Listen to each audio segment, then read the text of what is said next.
Gospel according to John.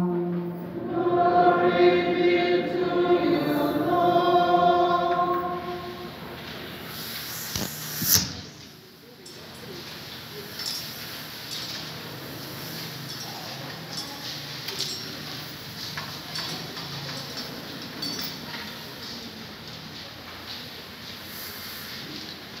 At that time, Jesus said to his disciples, "This is my commandment, that you love one another as I loved you. Greater love has no man than this, that a man lay down his life for his friends. You are my friends if you do what I command you. No longer do I call you servants, for the servant does not know what his master is doing. But I have called you friends, for all that I have heard from my Father I have made known to you. You do not choose me, but I choose you, and appointed you that you should go and bear fruit, and that your fruit shall abide, so that whatever you ask the Father in my name, he may give it to you." The Gospel of the Lord. Praise be to you, Lord Jesus Christ.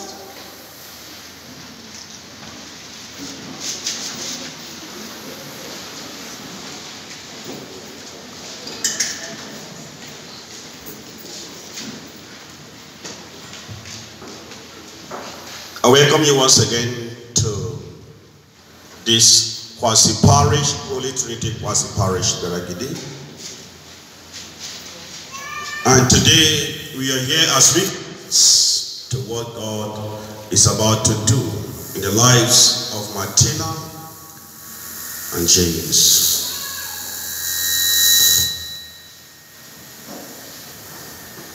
Our text is taken from John Gospel, chapter 15.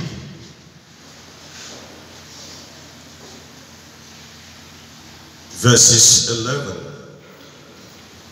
to 17.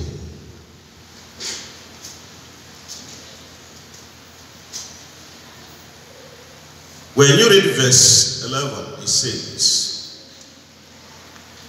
"These things I have spoken to you." He was talking to his immediate members, the apostles. "These things I have spoken to you, so that my joy may remain in you, and that your joy may be full."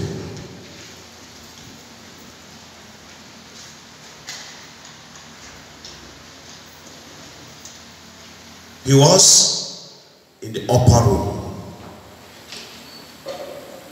Jesus was in the upper room, talking to his immediate minister, like his apostles.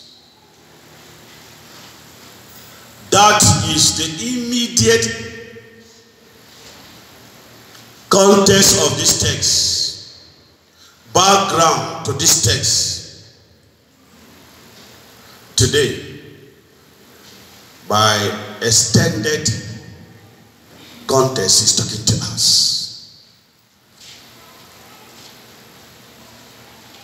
And if you go down again, he is talking to Martina and James in particular. They are the couple who have brought us here.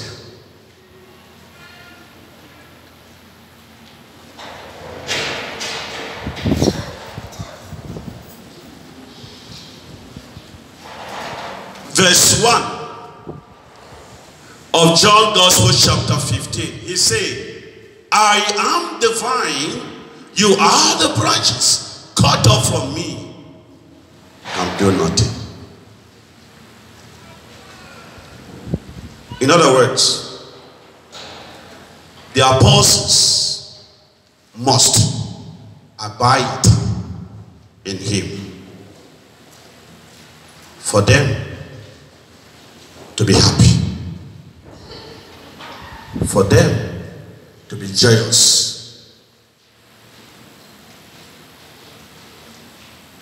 The happiness he offers is not the happiness that the world gives.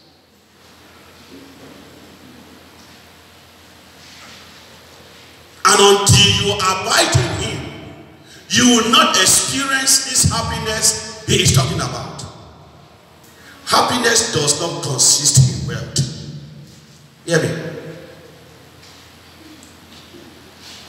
The world, the society sees happiness, ascertains happiness in terms of wealth. That is elusive happiness. When the wealth, the riches disappear, what happens? You become as miserable as you can take. So Jesus wants you to be happy. If your happiness is founded, rooted in God, in Jesus, in the midst of plenty, you'll be happy. In the midst of scarcity, you'll be happy.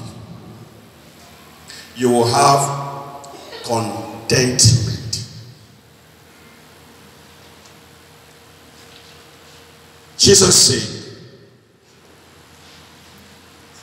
these things I have spoken to you, so that my joy may remain in you, and that your joy may be full. If you don't anchor your happiness on God, your joy will not be full. Your joy will be half. It's simple logic. If your happiness is rooted in God, your joy will be full. If your happiness is not rooted in God, your joy will be half. If your happiness is rooted in Martina, when Martina is not there, you will not be happy. If your happiness is rooted, built upon James, when James is not there, you will not be happy. James can add to your happiness. Martina can add to your happiness. Martina is not the source of your happiness. James is not the source of your happiness. The source of your happiness is divine. The source of the happiness is Jesus. And that is why you must know him. And he went on to say, in verse number 10, if you keep my commandment, you will abide in me. You will abide in my love. In other words, you will remain in my love if you keep his commandment. If you keep my commandment, you will abide in my love, just as I kept my Father's commandment and abide in his love. This is the source of his joy. This is the source of his happiness. The joy came as a result of the fact that he abide. He pleases the will of God. He was obedient Obedient to God. Hear me. He was obedient to his commandment, not obedient to Obi. So that you will not link me to think that I'm talking about the other obedient that people are talking. I'm not talking about the other obedient. I'm not partisan. He was obedient to the Father. You must be obedient to God. You must obey the commandments. That is the source. And he told the disciples, if you want to have joy, you must keep my commandment. And I will abide in you. Because I will be your source. We are choosing for joy. Everyone is choosing for joy. Martina, you have been created and chosen for joy. James, you have been created, chosen for joy. Christians have been chosen for joy. When you keep the commandments of God, you will have joy. Hear me quickly. God will not tell you to do that which is impossible. So for God to have said it, that means it is possible. He will give you the grace. But people sometimes misunderstand that word. The grace is there. The grace of God does not destroy nature. Hear me. When the grace of God does not destroy nature, the grace of God is built upon nature. If you don't respond, you still remain where you are. You need to respond to the grace of God. I used to tell people, we don't have naked wire here. But if you check the way this building is wired, if you trace from this point to this point, there's a wire inside. And if you want to get light, you make effort to open this place to get wire, to get the light. If you remain here, the light there will not come out. If you want to be a happy person in your marriage, you cooperate with the grace of God. The grace of God will be there. Of course, there's something about this marriage. There's the grace you receive. The sacrament offers you, confess grace upon you. So don't tell me it is in my nature to cheat.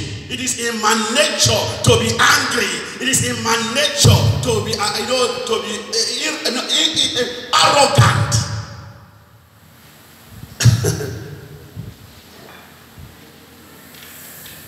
The grace is there.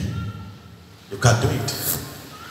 God will not tell you to do that which you cannot do. The fact that he has chosen you to be the husband of Martina, he has given you the grace to be a husband. Father Clement cannot be a husband. As I see you so at a surprise. If you say you want to marry me, you will die. I will leave you. But you cannot sit there to think that you can be a priest. And that is why some of you are still surprised.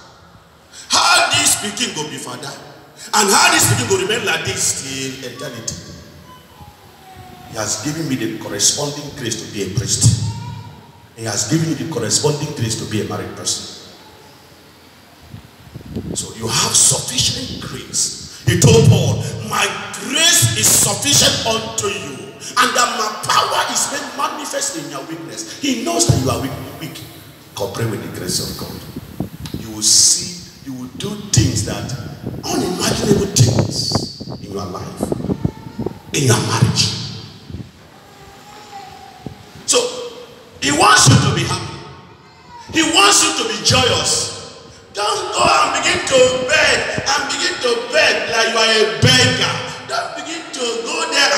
It's sad. Don't go and manage your marriage. Many of you are managers of marriage. It's not the mind of God. My father, I'm just managing. I'm there because of my children. So it has reached that level. Hear me? So it has reached that level. Women, most I hear women say that, Father, I am just there because of my children. Or if you say that because of my husband, if I don't go see, you are managing. Father, I'm just allowing my wife to stay because I want her to be the mother. If she goes now, I don't know how I'm going to. So you are giving the woman because of your children. Hey, there is something wrong somewhere. You are not appropriating the grace of God. The grace of God is sufficient. Is there?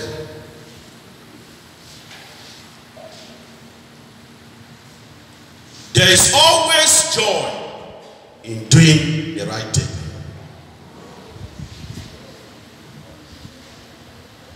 There is always joy in doing the right thing. And here, the right thing is to keep the commandments of God. Dear friends, Brother James, if you should keep the commandments of God, you keep the commandments of God, your marriage is all in order. Because if you have the fear of God, when you step on her, you know that you have stepped on him. It is against the commandment. If you have the fear of God and you keep the commandments of God, when you see a outside and you want to go there, your God tell you that going astray. You are going astray. Can you give me another mic?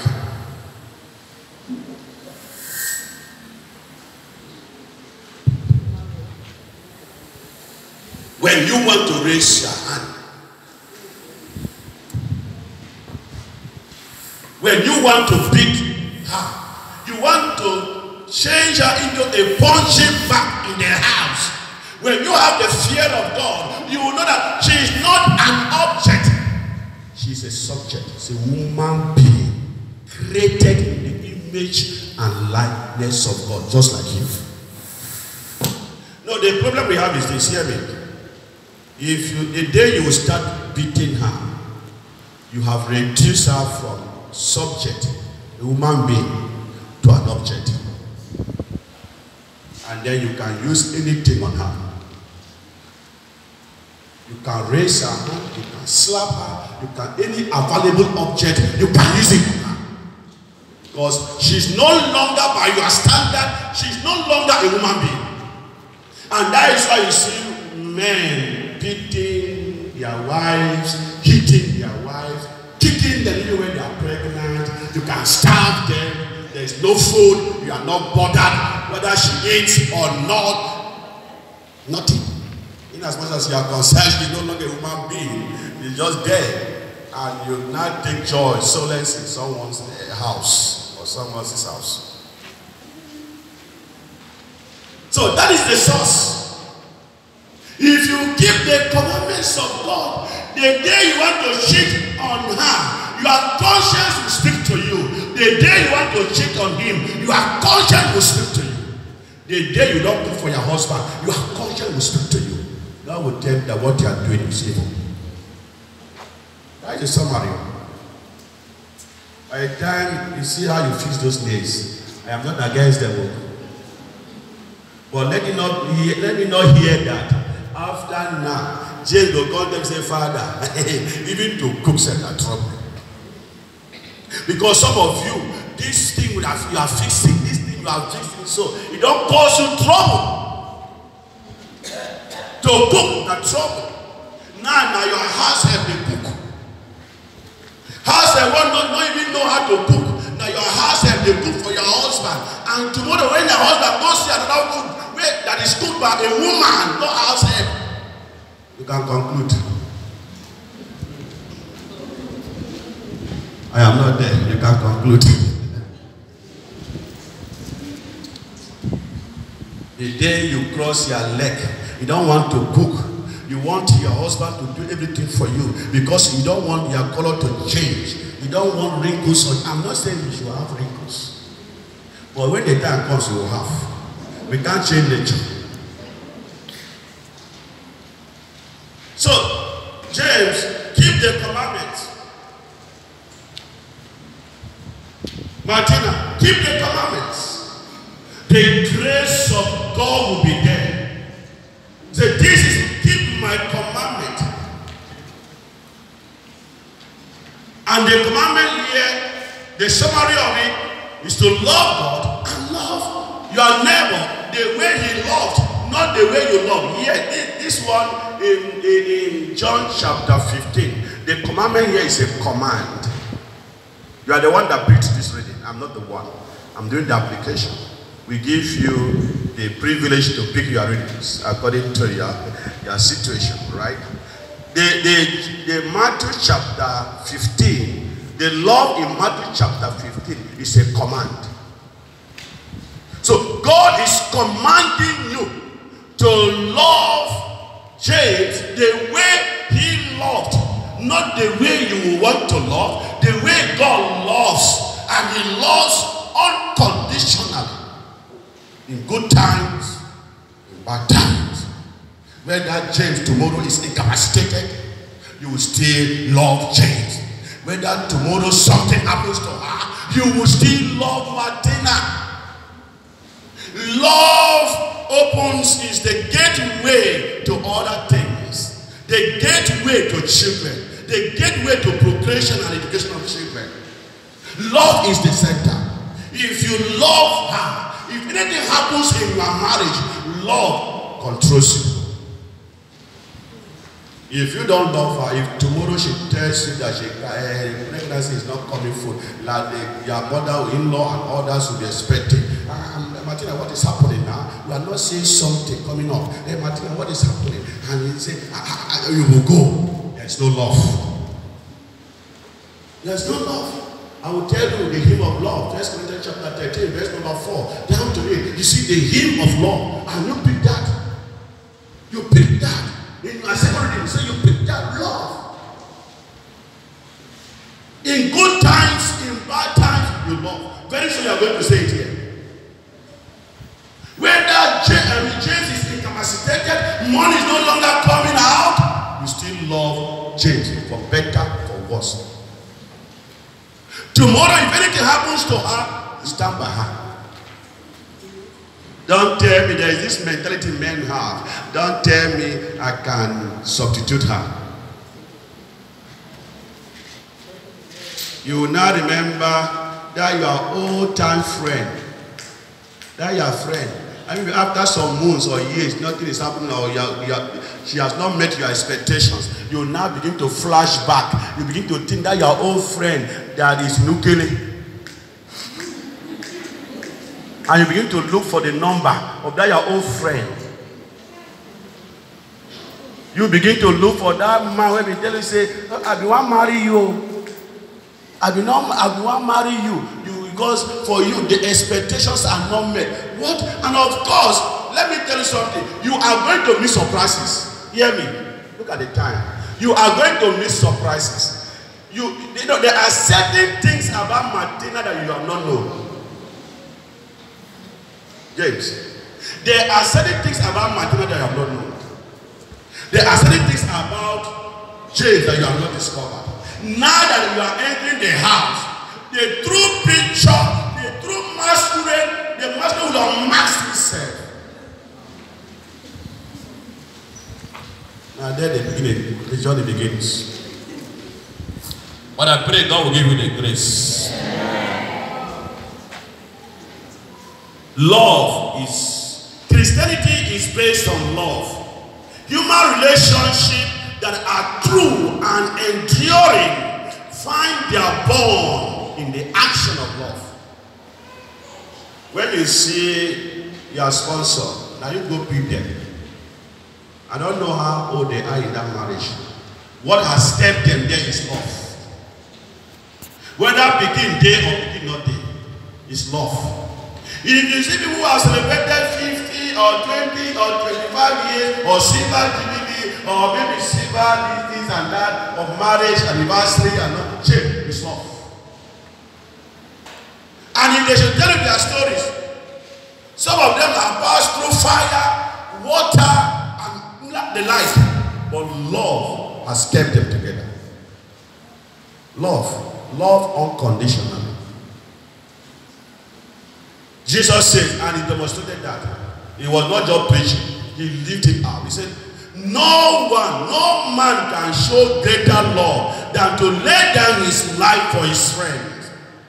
He died for us, even as sinners, his enemies. He died. You must kill your pride for marriage to go up. You must kill your selfish desire for this marriage to work. You must kill your stinginess for this marriage to work. You must kill this stinginess in you if you have for marriage to work. He died. He laid down his life. You must lay down, even your last blood, do it for her. Adore her. You don't have any other man again. So if you cannot give him love, who else will you give love? If you cannot give her love, who else? You want to share it? When they call you by 10 p.m., all those men who are seated here, they will tell you. Some of them are experienced it. They share it. Because they have shared their love, they are not free. Everything they make them uncomfortable. If you are shadow, the woman's shadow should pass, the man will fear. Likewise, the woman will even worse because men get hurt. Any woman that goes on cheating, if your husband clothes they shake self, you fear. They will call you by 10 p.m., 10:30 p.m., 11 p.m. You are picking. Who they call you? And when your wife asks, now who they call you, say, when did this one start?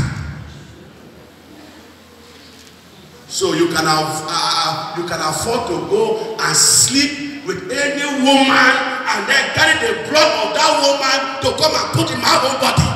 And you think I have no right. Think about it though. Before I wed you, think about it. Men will think that they can go and sleep with women and then the woman will sit at home and will not open the door when you call. And you still want to sleep with your woman after going to mess up with other women. She'll be a refuse bin.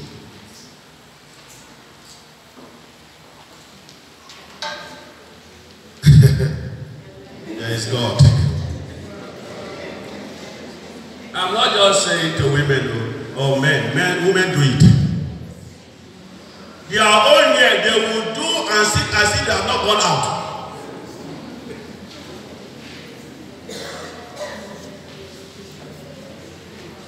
When you keep his commandment, this qualifies you to be his friend. Say, you will not be his friend. You will no longer be his servant. Here they put his servant. You will no longer be his slave. You will be his friend. Because he has revealed everything about the Father to you. He calls us to be his friends. He offers an intimacy. When he says, you are no longer slaves, you are now his friends, he is calling for intimate relationship. And that is what he's asking you to do. She is not your slave. Neither are you her slave. It calls for intimate relationship. What are you hiding now? If you go into intimate relationship, what are you hiding?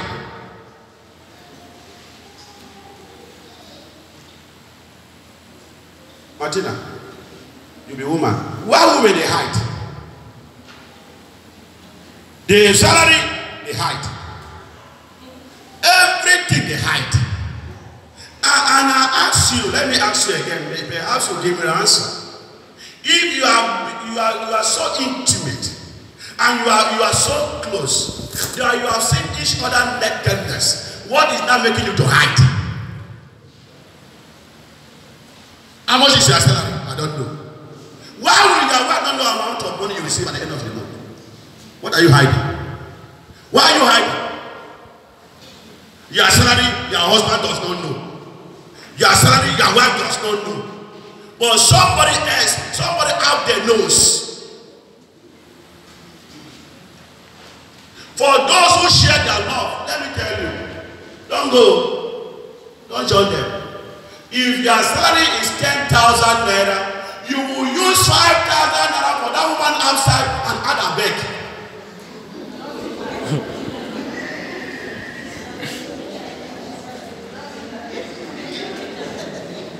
No man here who keeps a woman out there and gives that woman, if his salary is 10,000 naira and gives the woman 5,000 naira and they will not add a beg. I'm not saying they do it, those who do it here. You can challenge me. No man, I'm telling you, no man who keeps a woman out there and his salary is 10,000 naira, if he gives 5,000 naira to that woman out there, he must necessarily add a beg, manage. But you cannot give this woman 5,000 naira and say, I beg, manage. Don't go and join them. Be happy in your marriage. And for those who are doing it, you can repent. God is bringing you to this marriage so that you take a decision. He wants you to be happy in your marriage. So why are you unhappy?